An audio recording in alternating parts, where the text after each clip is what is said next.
Susie Wiles had one job. Don't tell a magazine everything. And she told the magazine everything, which included telling Vanity Fair that the president acts like an alcoholic and that one of his top advisors was doing ketamine at work and sleeping in a sleeping bag, and that they're lying about why they're bombing boats. Susie is Trump's right hand, and she just confirmed all of our worst suspicions about the White House, and then was like, meh, this article is unfair. And real quick, I'm Lauren Paritra. Please take a moment to subscribe, turn notifications on, and prepare to hype this video because everything just keeps getting more and more sideways, and it takes all of us to call out and combat this nonsense. And I'm not kidding. Susie Wiles spent an entire year telling a reporter that Trump acts like an alcoholic, that Elon's doing ketamine at work, and oh, by the way, we're totally lying about why we're bombing Venezuela. And then she read the article and was like, this is so unfair. So let me get right into it. So Wiles tells Vanity Fair that Trump has an alcoholic's personality.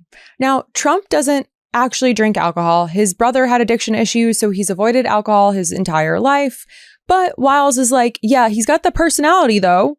And her evidence for this diagnosis, she once helped her dad get sober. So apparently she's an expert, but she does actually have a lot of experience in close proximity to alcoholics and their tendencies. Can you imagine your boss's assistant going to People magazine and being like, yeah, my boss has the personality of a drunk person suffering from the disease of addiction?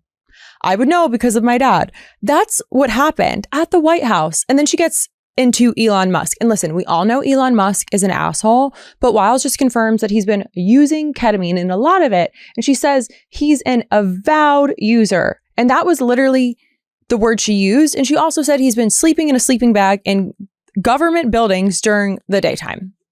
Great. The richest man on earth with apartheid wealth is camping out in the executive office on drugs while he was busy dismantling our federal agencies. And the chief of staff mentions it to a fashion magazine. Like it's a fun, quirky little detail. Oh, Elon. Yeah, he sleeps in a bag and does ketamine. Destroyed USAD. Bit of an odd duck, though, she said. How is this real? And she also explains that we're just bombing boats for fun now, too. Because, you know, those active strikes in Venezuela, the administration keeps telling everyone it's about stopping drugs, while straight up told Vanity Fair that no, actually, Trump just wants to keep on blowing up boats until Maduro cries uncle. So it's a regime change. We're trying to overthrow a foreign leader, and she just said it like it was nothing. The official story is drugs, but the chief of staff is out here admitting we're just going to keep bombing until their president gives up. What a strategy. And she said this to a reporter while still employed by the White House as their chief of staff. Wiles said that Trump's not on a retribution tour, but then in the same exact breath, she admits that the prosecution of New York AG Letitia James was retribution. And after going after Comey, she's like, oh, it does look a little vindictive. Girl, pick a lane. It's either retribution or it's not. You can't say no retribution is happening and then immediately list all the retribution that's happening. Also, a judge threw both of these cases out in November, so that went well. And throwing the attorney general under the bus. Oh, and she completely torched Attorney General Pam Bondi. She says Pam Bondi is whiffed by the Epstein files and that the release is not going to happen. And by giving people binders full of nothingness, that she's just staying busy. Bondi claimed that there was a client list on her desk. Wiles said that there's no client list, and it sure as hell wasn't on her desk.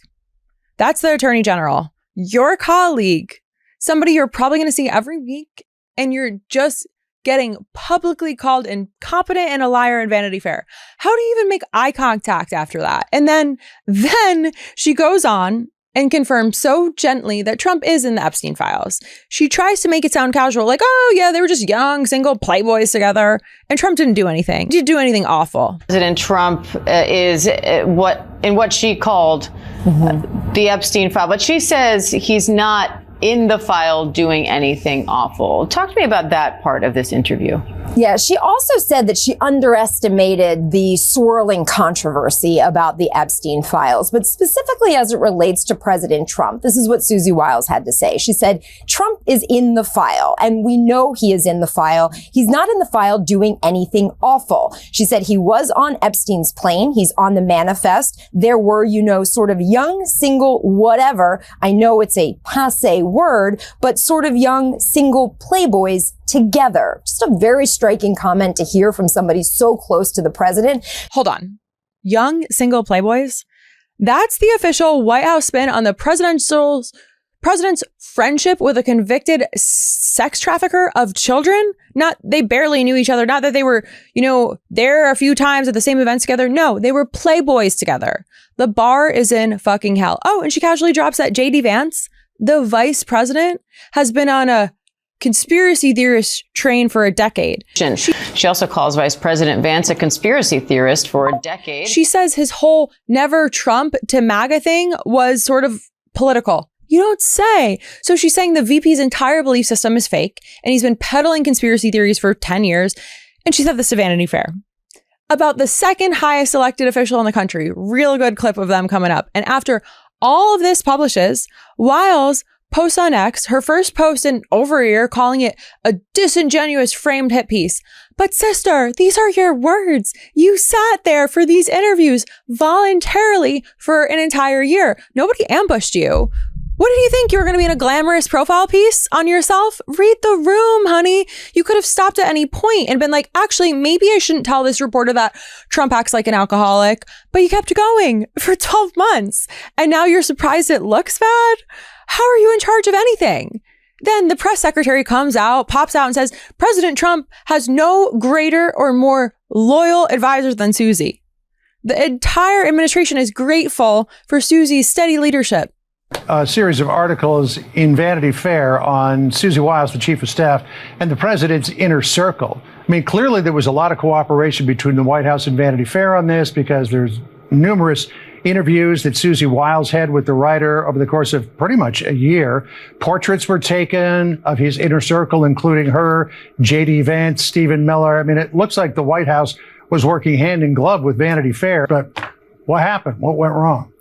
Well, look, I would just echo my boss, Susie Wiles, who is the best chief of staff in our nation's history, working for the greatest president in our nation's history, and that this was, unfortunately, another attempt at fake news by a reporter who was acting disingenuously and really did take the chief's words out of context. But I think most importantly, the bias of omission was ever present throughout this story. The reporter omitted all of the positive things that Susie and our team said about the president and the inner workings of the White House. And as Susie said today, it's deeply unfortunate that happened, but it won't distract us from making America great again. I'm sorry. Steady leadership? Steady? This woman just spent a year confirming every chaotic thing we suspected about this administration to a major magazine. She admitted to war crimes, retribution, lies, drug use, people sleeping in sleeping bags, but sure, steady. And no greater advisor. Like, what's the metric? Most damaging quotes per interview, best at accidentally admitting to crimes, most colleagues thrown under the bus. I genuinely want to know how we're measuring greatest here. This is their whole playbook, right? Like, don't address whatever actually happens. Just speak it in absolutes. Trump is the greatest president in history. Susie is the greatest chief of staff in history. Everyone is the most loyal person who has ever lived. And now, this is my favorite part. JD Vance comes out slamming people who will say one thing to the president's face and then do the exact opposite. And I've seen so many people who will say one thing to the president's face, Democrats and Republicans, and then will do the exact opposite behind the scenes. You know why I really, you know what they are, and you know why I really love Susie Wiles? Because Susie is who she is in the president's presence. She's the same exact person when the president isn't around. I've never seen Susie Wiles say something to the president and then go and counteract him or subvert his will behind the scenes. And that's what you want in a staffer. Because as much as I love Susie, the American people didn't elect any staffer. They elected the President of the United States. And what you want,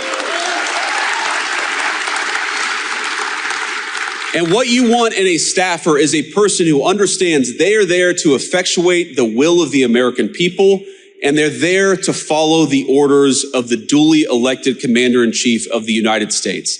And Susie Wiles, we have our disagreements. We agree on much more than we disagree, but I've never seen her be disloyal to the president of the United States, and that makes her the best White House chief of staff that I think the president could ask for.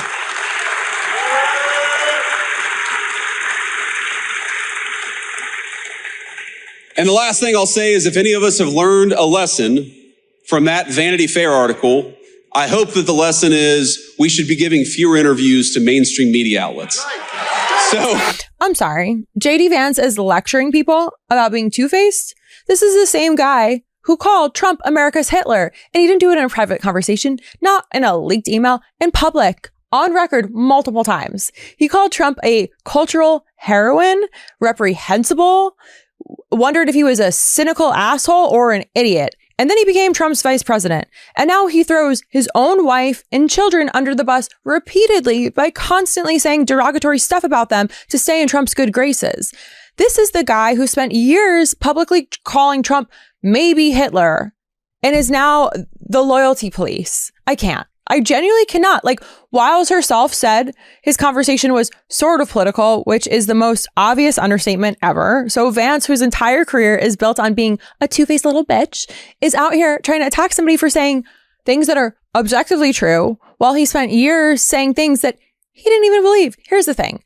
Vance is not unique. This is what you have to do now to make it in Republicana leadership. You can call somebody Hitler. You can trash their supporters. You can trash your own wife and in-laws and children. You can question everything about them. And then you just pretend like none of that happened and attack anyone who brings it up. Lindsey Graham went from count me out to Trump's golf bestie. Ted Cruzin for a bruisin' went from defending his wife after Trump insulted her to phone banking for the guy. Marco Rubio called Trump a con artist, and now he's Secretary of State. The price of this administration is being willing to memory hole your entire past and act offended when somebody remembers it.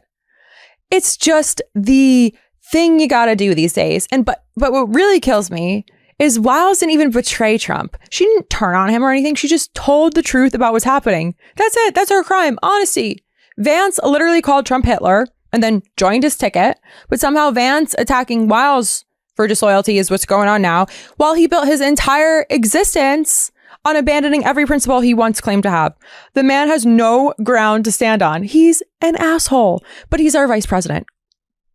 Look, the chief of staff is supposed to run things around there. She manages the stuff. She coordinates policies. She keeps the train running. She's supposed to be the adult in the room who makes sure everything doesn't just fall to shit and fly off the rails. But when that one person on the record repeatedly admits that everyone's lying about military operations, lying about conducting political prosecutions against their ops and everything, lying about everything not being chaotic, this isn't speculation anymore. And this isn't some bitter ex-employee with an axe to grind. This is the person currently running the place saying, yeah, it's exactly as dysfunctional as you think. She volunteered for these interviews. Nobody forced her. There's no gun to her head. She spent a year telling a Vanity Fair reporter all of this. And then she acted shocked when it made her look bad. Here's what this tells us about how things actually work. There is zero message discipline. The chief of staff gives damaging interviews to Vanity Fair for an entire year, 12 months, calendar year, and nobody stopped her. I've seen more function at startups, and there are zero consequences. In every other administration, or any industry for that matter, this would not be good. But she's still employed, and everyone rallied around her because nothing matters.